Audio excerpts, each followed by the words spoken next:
হচ্ছে relation between states and centre, relation between centre and states. এখানে 2000 agricultural income ছাড়া যে ট্যাক্সগুলো লেভিড করে অর্থাৎ চাপায় সেন্ট্রাল গভর্নমেন্ট এবং কালেকশন করেও সেন্ট্রাল গভর্নমেন্ট, কত নম্বর আর্টিকেলে, 269 নম্বর আর্টিকেলে এটা করে থাকে।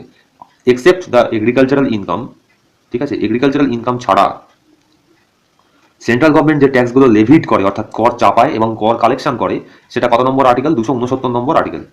In the classification of power in the constitution of India, education falls in concurrent list. আমাদের এখানে তিনটে লিস্ট রয়েছে, এটা জেনে রাখা দরকার। তিনটে সাবজেক্ট বা তিনটে লিস্ট রয়েছে। একটা হচ্ছে লিস্ট 1 বা ইউনিয়ন লিস্ট, সেটা সেন্ট্রাল গভর্নমেন্টের যে বিষয়গুলো সেগুলো রয়েছে। সেগুলোতে কি রয়েছে, ডিফেন্স, ঠিক আছে, বিদেশ নীতি, এগুলো সব হচ্ছে সেন্ট্রাল গভর্নমেন্টের লিস্টে বা ইউনিয়ন লিস্টে রয়েছে। লিস্ট 1 এ রয়েছে। লিস্ট 2 হচ্ছে রাজ্যের লিস্ট, এগুলো এগ্রিকালচারাল, জলের ব্যবহার, ঠিক আছে, এইগুলো রয়েছে। তো এগুলো হচ্ছে যে লিস্ট 2 বা রাজ্যের লিস্ট, স্টেট লিস্ট বলা হয়। 3 নম্বর হচ্ছে কনকারেন্ট লিস্ট। কনকারেন্ট লিস্টটা কি, এটা হচ্ছে যৌথ তালিকা। এই যৌথ তালিকার মধ্যে হচ্ছে এডুকেশন পড়ে। আচ্ছা, এডুকেশন কিন্তু আগে স্টেট লিস্টের মধ্যেই ছিল। এডুকেশন কিন্তু আগে স্টেট লিস্টের মধ্যেই ছিল, কিন্তু 1976 সালে, অর্থাৎ যখন কিনা ন্যাশনাল ইমার্জেন্সি চলছিল, ঠিক সেই সময় জরুরি অবস্থা চলছিল, 42তম কনস্টিটিউশনাল অ্যামেন্ডমেন্টের মাধ্যমে সেটাকে সরকার কি করা হয়, কনকারেন্ট লিস্টে এটাকে বদলে দেয়। এটা এডুকেশনটাকে স্টেট লিস্ট থেকে কনকারেন্ট লিস্টে এটাকে ট্রান্সফার করে দেয়, ঠিক আছে। 3 নম্বর কোয়েশ্চেন, আন্ডার তো ক্ষমতায় যে রুলগুলো তৈরি হয়, অর্থাৎ কেন্দ্রের যে তালিকা রয়েছে, সেন্ট্রাল গভর্নমেন্টের তালিকা, রাজ্য সরকারের যে তালিকা, এবং এবং কি বলবো কনকারেন্ট লিস্টের যে তালিকা রয়েছে, এগুলো ছাড়াও যখন কিছু আলাদা কিছু রেসিডিউয়ারি পাওয়ারের দরকার হয়, ঠিক আছে, তখন সেই রেসিডিউয়ারি পাওয়ারগুলোর আইন কার দ্বারা বলবৎ করা হয়, কেন্দ্রীয় সরকারের দ্বারাই বলবৎ করা হয়। রেসিডিউয়ারি পাওয়ার মানে অবশিষ্ট যে ক্ষমতাগুলো রয়েছে, এই যে তিনটে লিস্টের কথা বললাম, এটা ছাড়াও তো কিছু কিছু ক্ষমতা অনেক সময় বাকি রেখে থেকে যায়। তো সেক্ষেত্রে সেক্ষেত্রে একচ্ছত্র ক্ষমতা হচ্ছে আইন প্রণয়ন করার। রেসিডিউয়ারি পাওয়ারের আর্টিকেল 248 নম্বর ধারায় কেন্দ্রের ক্ষমতা রয়েছে। 248 নম্বর ধারায় অবশিষ্ট ক্ষমতা বা রেসিডিউয়ারি পাওয়ারের ব্যবস্থা করা হয়। এই 248 নম্বর আর্টিকেল অনুযায়ী সেন্ট্রাল গভর্নমেন্ট আইন তৈরি করতে পারে।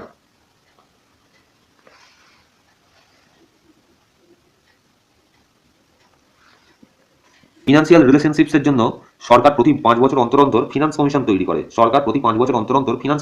করে। ঠিক আছে, আন্ডার দ্য আর্টিকেল 280, আর্টিকেল 280 নম্বর ধারা অনুযায়ী ফিনান্স কমিশন তৈরি করে। তো ফিনান্স কমিশন তৈরি হয় 280 নম্বর আর্টিকেল। পার্লামেন্ট রাজ্যের কিছু কিছু আইনেও নাক গলাতে পারে। রাজ্যের যে স্টেট লিস্ট রয়েছে তার কিছু বিষয়েও অনেক সময় আইন প্রণয়ন করতে পারে। কখন পারে, যখন সেখানে জাতীয় কোনো স্বার্থ রয়েছে, অর্থাৎ ন্যাশনাল কোনো ইন্টারেস্ট রয়েছে। এটা আন্ডার 249 নম্বর আর্টিকেলে রাজ্যসভার একটা একচ্ছত্র স্বাধীনতা রয়েছে।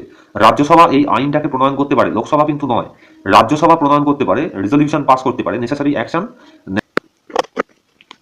অর্থাৎ এমার্জেন্সির সময় এটা হতে পারে। স্টেট লিস্টের আইন প্রণয়ন করতে পারে কেন্দ্রীয় মন্ত্রিসভা বা ইউনিয়ন গভর্নমেন্ট। স্টেট লিস্টের বিষয়ে ক্ষমতা প্রণয়ন করতে পারে। স্টেট লিস্টে যেটা আছে সেটা সেন্ট্রাল গভর্নমেন্টই সেই আইনটাকে বলবৎ করে দিতে পারে। দুটো কেসে, একটা 249 নম্বর ধারায় যখন ন্যাশনাল ইন্টারেস্ট বলে ঘোষণা করে রাজ্যসভা যেহেতু রাজ্যের বিষয়গুলো নিয়ে আলোচনা করে, সেই জন্য রাজ্যসভা যদি ঘোষণা করে যে এটা ন্যাশনাল ইন্টারেস্ট, এটা যদি পাস হয়ে যায় রাজ্যসভায় 2/3 মেজরিটিতে, তখনই আইন প্রণয়ন করতে পারে। এবং স্টেটে যখন এমার্জেন্সি চলে সেই সময় ফিনান্স কমিশনের রেকমেন্ডেশনে এইটা হয়, ফিনান্সের ডিস্ট্রিবিউশনটা হয়।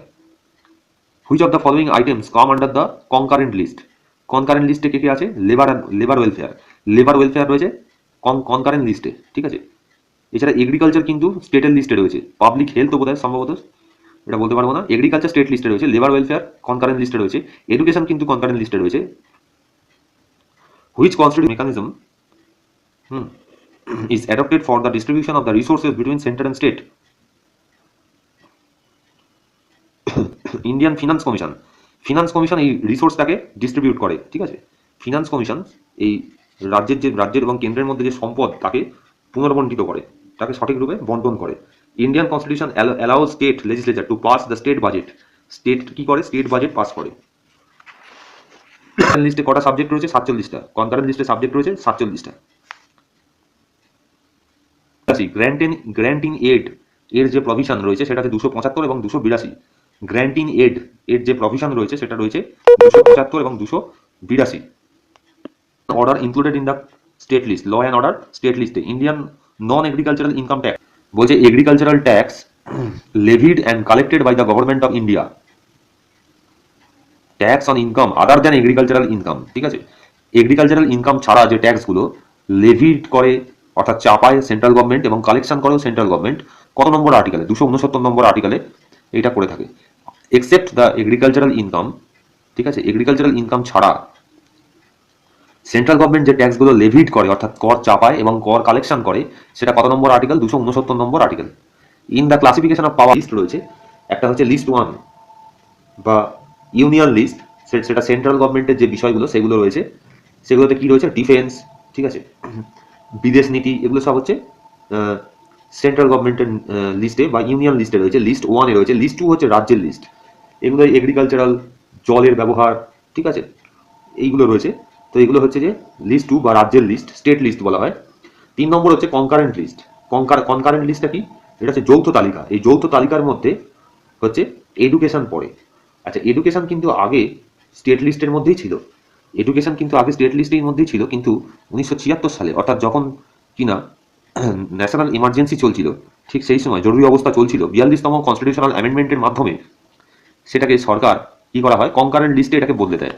এটা এডুকেশনটাকে স্টেট লিস্ট থেকে কনকারেন্ট লিস্টে এটাকে ট্রান্সফার করে দেয়, ঠিক আছে। 3 নম্বর কোয়েশ্চেন, আন্ডার হুইচ, মানে অবশিষ্ট যে ক্ষমতাগুলো রয়েছে, এই যে 3টে লিস্টের কথা বললাম, এটা ছাড়াও তো কিছু কিছু ক্ষমতা অনেক সময় বাকি রেখে থেকে যায়। তো সেক্ষেত্রে একচ্ছত্র ক্ষমতা হচ্ছে আইন প্রণয়ন করার। রেসিডিউয়ারি পাওয়ারের আর্টিকেল 248 নম্বর ধারায় কেন্দ্রের ক্ষমতা রয়েছে। 248 নম্বর ধারায় অবশিষ্ট ক্ষমতা বা রেসিডিউয়ারি পাওয়ারের ব্যবস্থা করা হয়। এই 248 নম্বর আর্টিকেল অনুযায়ী সেন্ট্রাল গভর্নমেন্ট আইন তৈরি করতে পারে। Which article of the Indian constitution describe the organization of village? Article